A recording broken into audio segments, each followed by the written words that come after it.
Jodie, I'm curious about the difference between the Jodie Foster that your film fans and maybe John Hinckley thought he knew, and the real Jodie Foster. Can you talk to that? Well, I never noticed there was a difference until today, and I imagine it's something that I'll have to be aware of in the future. That's, the only thing I know. I mean, that's my job. I'm an actress, and that's what I love doing, and that's what I'm good at, and nothing will ever change that. But I do know that I think of myself much differently than what other people think of me.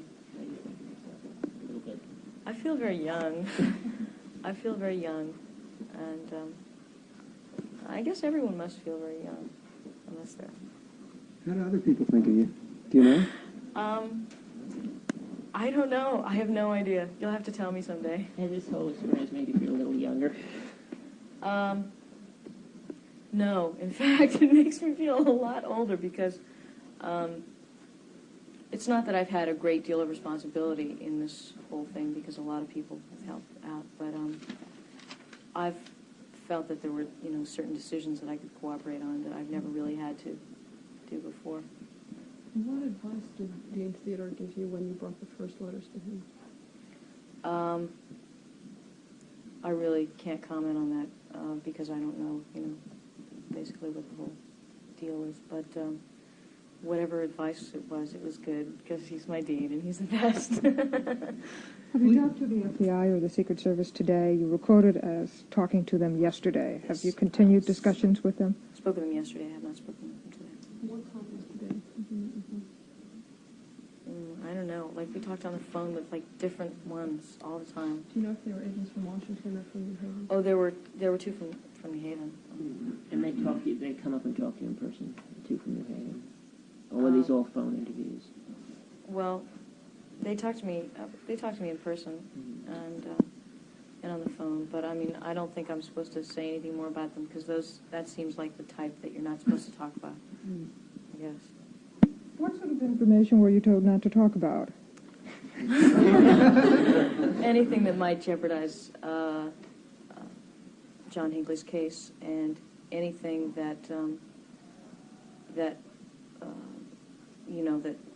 that people were unclear about that had not basically already leaked out, because I imagine it's to the benefit of everyone to keep everything as quiet as possible and to not expound upon things because the damage has been done.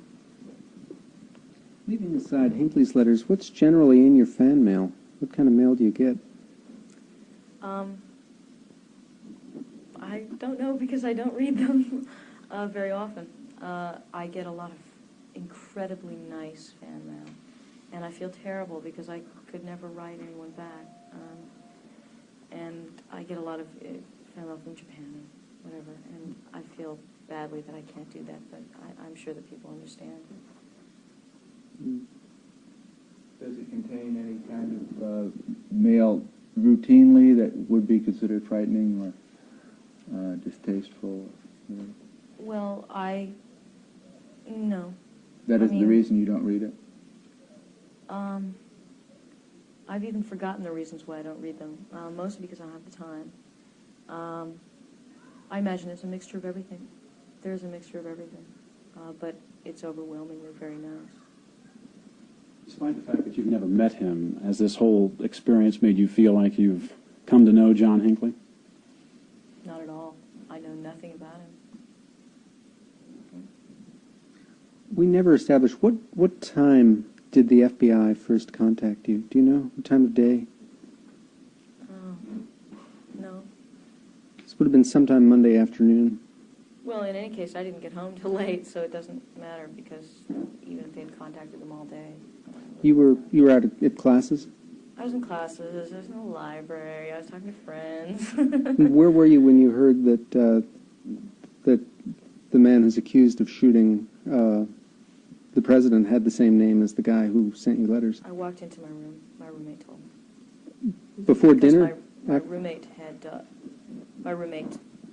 had not read the letters, but she had heard me mention. Was this after classes, before dinner, after dinner? This is what time of? Why is this day? important? I don't understand. Well, way after dinner, because it was late. How much time passed then before the FBI notified you? We're just trying to get a sequence here. It helps us. I wouldn't know because it's very difficult to get a hold of me. Was I'm it sure the same they day? contacted my dean much before they contacted me. Was it the same day? Yes. Did your dean pull you out of lunch again yesterday? Why, were you there? No, I heard You about heard it. about that? He didn't. He said, oh, come with me for a second. So I think everyone probably thought, he was just inviting me for tea or something. And it was the FBI again? No. Then we went to a big shot office on campus. I don't know what you call those offices. Whatever.